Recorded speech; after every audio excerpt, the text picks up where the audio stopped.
So, magandang hapon guys, mga idol.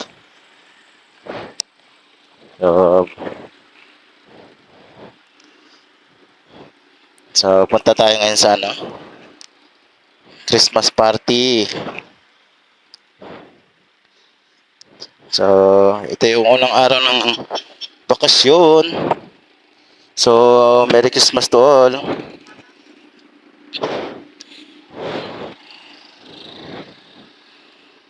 Ayan. Let's go.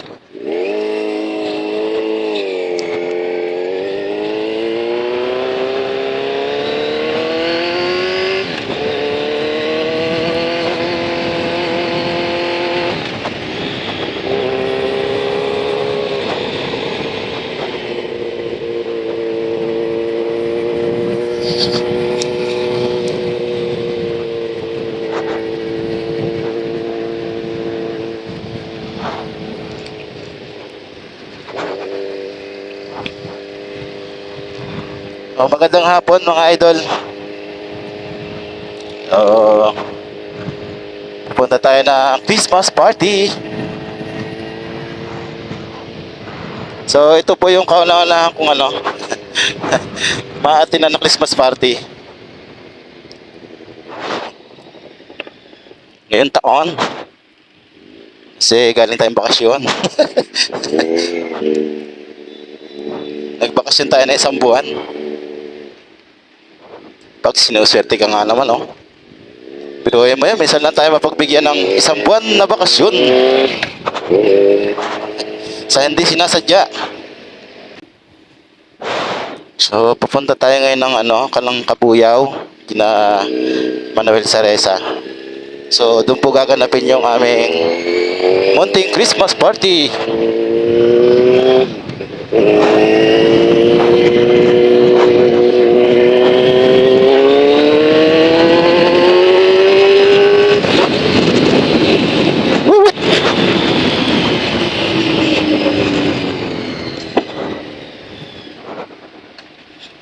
So, doon po gaganapin kina Manuel Ceresa ating Christmas party. So, lagi po namin ginaganap yan taon-taon.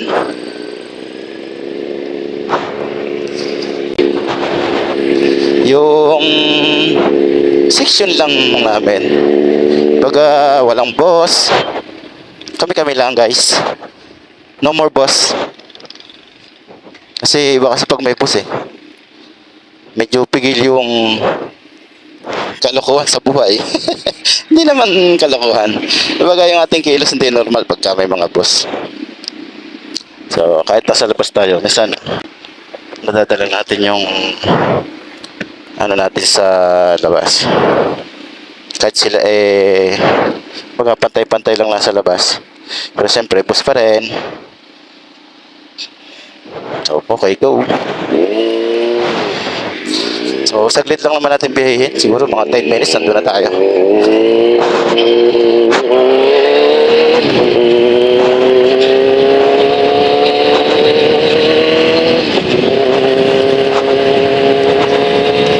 Sarap talaga sa airs ng Orion exhaust. At dito na tayo. Diretso na tayo guys.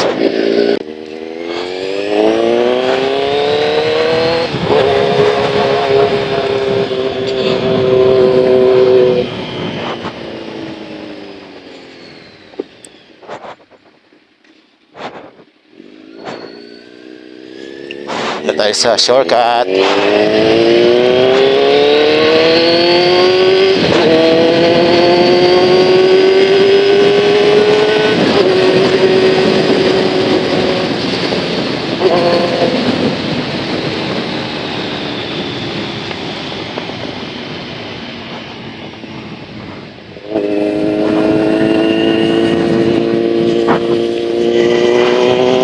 So, pauna na po mga idol.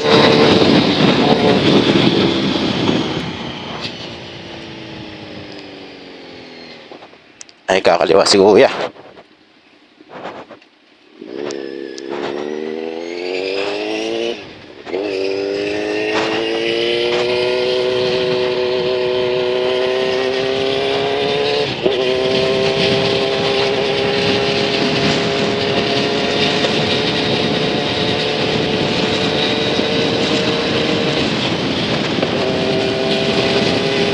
So, ito yung mga panahon na medyo matraffic pa kasi nag-uuwian yung mga nagsisipagtrabaho sa kanilang probinsya. So kami guys family ko siguro 28 pa kami uwi guys sa Quezon Province. Quezon Province talaga yon, hindi Quezon. Quezon Province. Kasi iwas tayo sa mamamas ko. Yun lang talaga yun. Kasi pagdating namin doon ng magbabagong taon, ready na lahat, kakain na lang. Kakain ka na lang. Tsaka guys, ito napaka-traffic nito guys. Alam niyo lang to. So traffic to.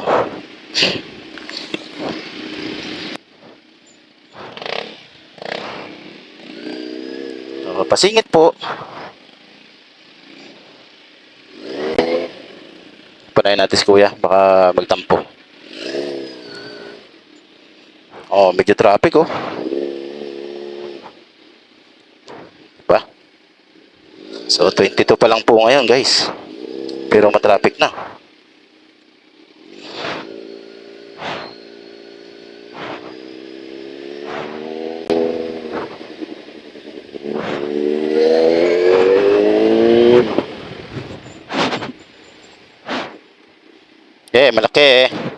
Malaki ang bayarin. Hindi natin kaya yan guys.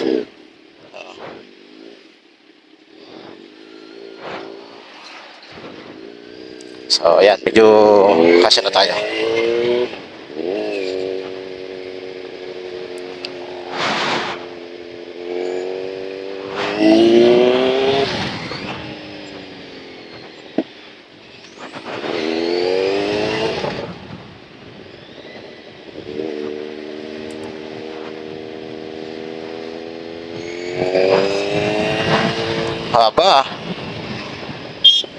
Haba ng traffic guys.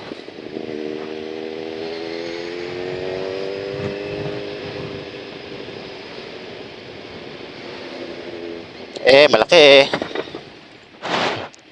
pag malaki back to lane tayo pag medyo malaki at ay sumabit.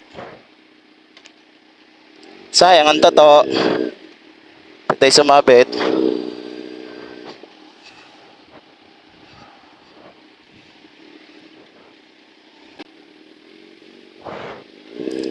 Hanggang na siguro to, hanggang pagpasok mo ng express.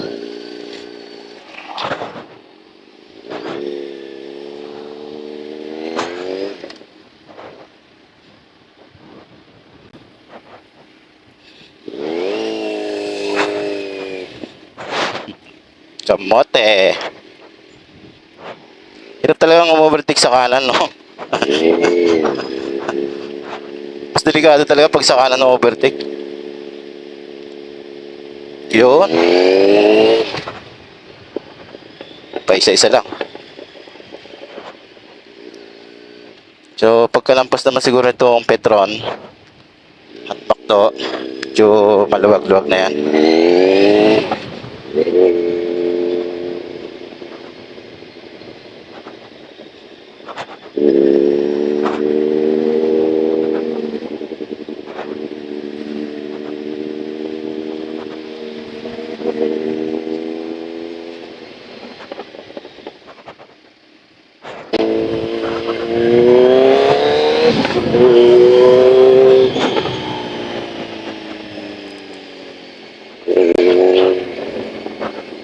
So medyo manipis na yung gulong natin sa unahan pala. Kasi ramdam ko yung hati ng kalsada pag ako ng lane. Ipapalit ako ng lane.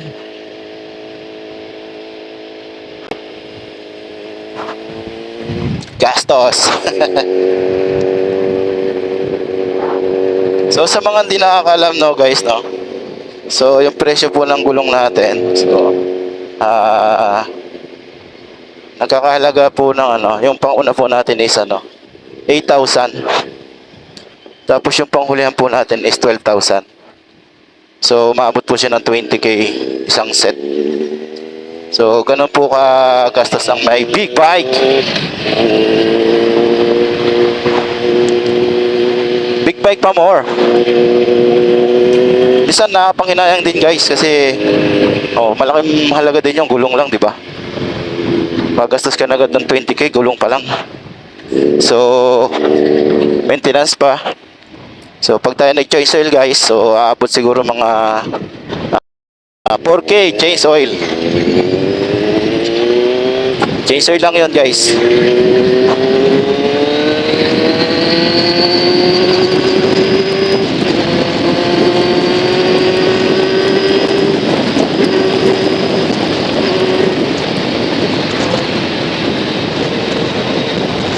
Tapos magre-restro pa tayo guys. So restro niya umaabot din ng 4k. So yun po yung mga basic na gastos ng isang may sasakyan. So normal lang naman po yun. So sa mga may sasakyan, so basic na po yan. Pero kung ikaw first time mo magkameron ng sasakyan, talaga mabibigla ka sa una guys. Kasi imbis na pambili mo na ng bigas sa maintenance pa na sasakyan mapupunta gastos sa sasakyan. Kasi sasakyan guys, gamitin mo at hindi gagastos ka dyan. Kasi pag di mo ginamit, masisira. Pag ginamit mo, masisira. So gamitin mo na lang kasi parehas din ang masisira. So ito, pasok tayo ng malitlit.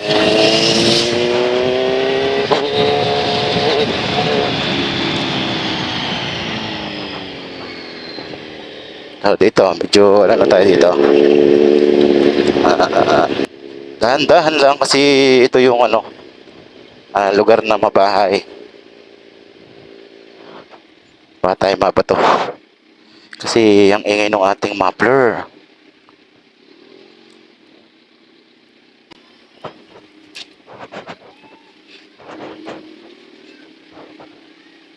So, ito yung mahirap sa big bike guys.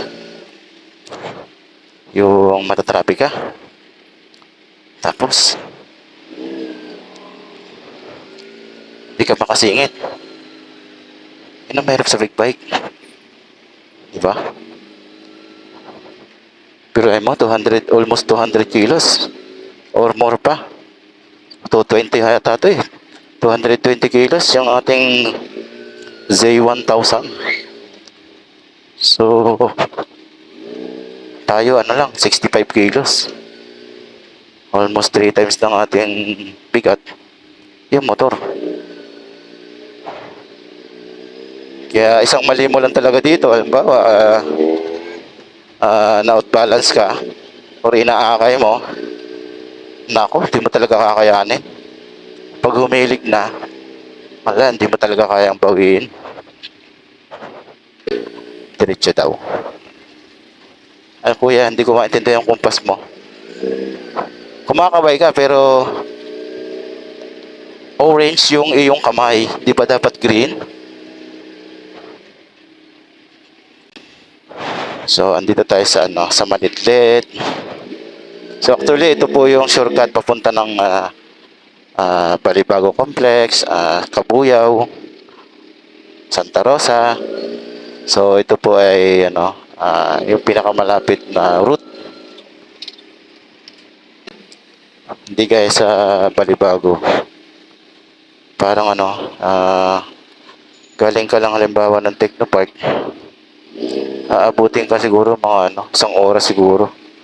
Technopark to Santa Rosa. Bomba daw. Hindi na tayo nagbobomba ngayon. Hirap. Baka mabomba tayo. Hindi natin lugar to guys.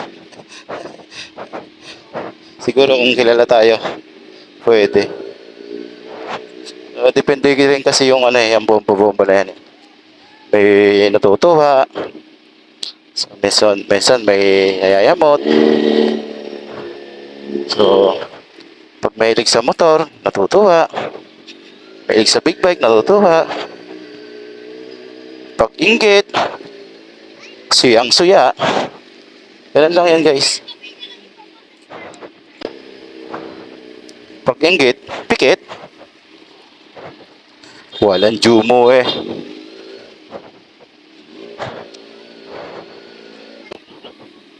Nan tayo. Behave. Behave lang tayo, guys. Kasi maraming tao. Ang dami nagpapabomba, oh. Wala na akong gas, Toy. Hop. Hop. Ayan. Siguro dito yan. Kasi kumaliwa sila eh. Ayun, yun yung kabilang way. Ayun. Para hindi nga naman magsalubungan. Oh, 10 so 10, shuttle.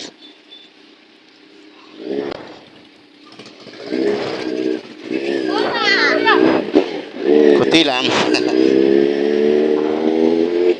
So, medyo maluwag na, kaya bumaba lang konti. Mahirap na ay. Saan na tayo napaaway sa bomba-bomba na yan? Lamig ng simoy ng hangin, guys. Paskong Pasko na, guys. Ano ba yun? Mas ramdam ko yung sipon kaysa Pasko. Kasi sinisipon kami lahat. Ano ba yan? Pati si Corey nilalagnat. Ano ba naman yan? Paano makakailog? So actually, dapat kasama ko yung aking mag-iina, no? So, hindi siya nakasama kasi yung aking bunso eh may lagnat. Hindi siya pwedeng gumala. Excited pa naman yung bata. Nung isang araw pang nagigil sa yaya sa pagyayaya ng gala. So sana hindi tayo maligaw papasukin na Maui. Kasi siguro mga 3 balik na ako sa kanila, no? O lagi ako nagpapasundo sa sa may basketball court. Kasi sumasali yung aking liko. Medyo tayo malituin sa daan. O lalo na kasi yung bahay kasi nila pare-parehas eh. Pag subdivision talaga guys. Hindi ka na mag-iisip ng design ng bahay mo. Tumingin ka lang sa kapitbahay mo, yun na. So, yun. Malapit na tayo. Naamoy ko na yung kilikili ni Mau. Ayan, Saint Agatha. Ayan, dito tayo. So, thank you. Oh, wow daw eh. Sabi ni Kuya, wow daw, wow. Ang pogi nung driver. Ay, sana all. Partida yan, naka-helmet pa tayo guys. Pogi daw. Hindi ko lang alam kung sino sinasabing pogi, kung yung motor o yung driver. Pero tingin ko yung motor, naka-helmet tayo eh.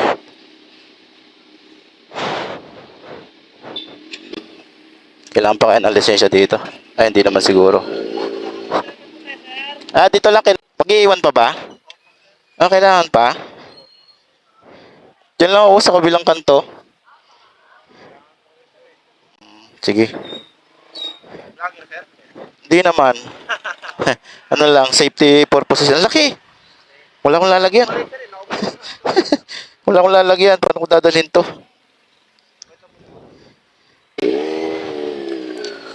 So, unang kaliwa tayo guys. Proceed. Unang kaliwa.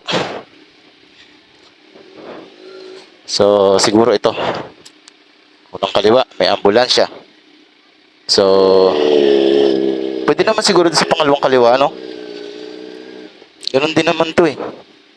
Sige, dito na tayo. Ano ba naman? Ayan, daming sasakyan guys. So, pili na lang tayo ng maluwag. Ayan. Walang daan. Walang daan guys. Hindi. Hindi. Bakit? Ha?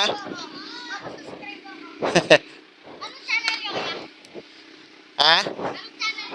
Chris Javier. Chris Javier. Ano lang, Facebook lang. Facebook. Chris Javier. Chris Javier. O, search mo lang. Wala lang akong sticker eh.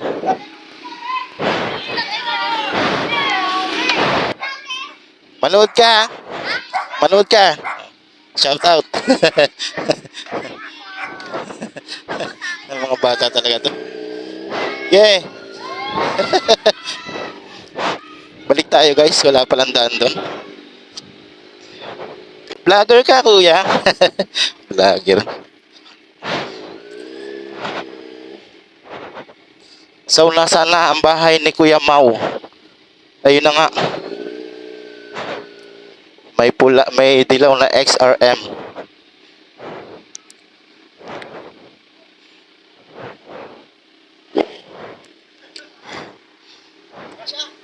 Siya yan.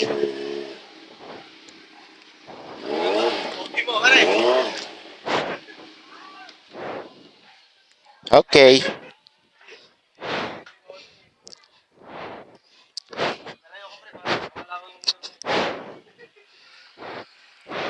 Hiningan ako ng lisensya doon sa gate. Buhay mo! Hiningan ako ng lisensya. Oo. Oo. Wala akong ID. Oo. So, kaya dito ako kaya no, kay Consel Manuel Cereza. Hindi maniwala eh. Wala. Yung pong ano, siga-siga dito na ano, na...